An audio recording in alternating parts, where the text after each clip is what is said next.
Dans le cadre d'une mission d'appui technique de la Banque mondiale à l'UGP du projet de restauration des terres dégradées PRTD, allant sur la période du 6 au 10 mai, le cabinet Afrique Performance, en consortium avec le groupe ID Sahel, intervient en vue de fournir une assistance technique à l'unité de gestion du dit projet.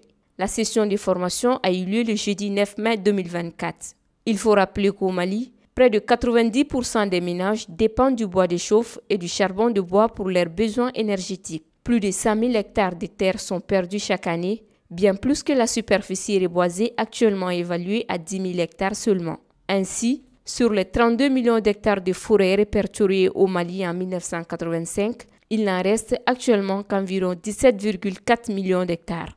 Selon le plan national de neutralité en matière de dégradation des terres du Mali 2020, les terres cultivées sont de plus en plus affectées par l'érosion éolienne, la dégradation chimique, la dégradation physique des sols, la dégradation biologique et la dégradation par les eaux de ruissellement. Cette dégradation, conséquence de la disparition du couvert végétal et des pollutions des terres, coûte plus de 31% du PIB par an au Mali.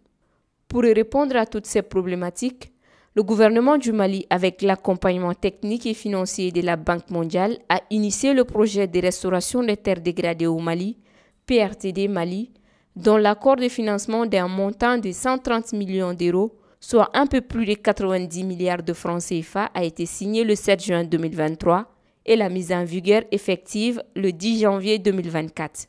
L'objectif est d'accroître l'adoption de pratiques de restauration des terres dégradées intelligentes par rapport au climat et accroître l'accès aux opportunités de revenus au Mali. L'atelier était très satisfaisant, vu tout l'accompagnement que le projet aura à faire au niveau communautaire pour la gestion de la pauvreté au Mali.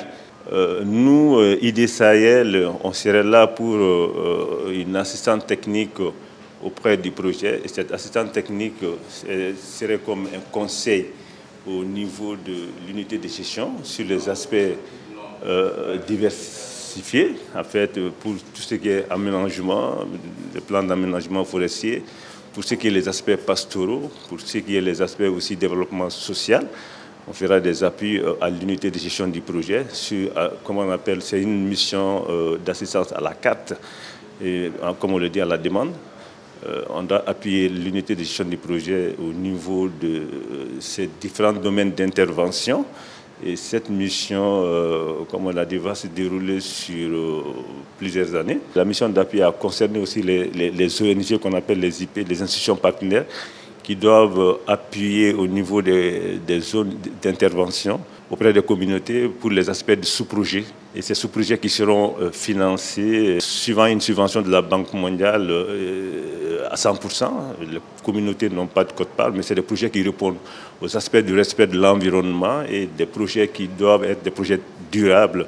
Cette approche vise à travers des activités conçues à la base d'atteindre simultanément des objectifs sociaux, économiques et environnementaux, tout en favorisant la transition d'un mode de gouvernance axé sur la démocratisation des enjeux sociaux et environnementaux.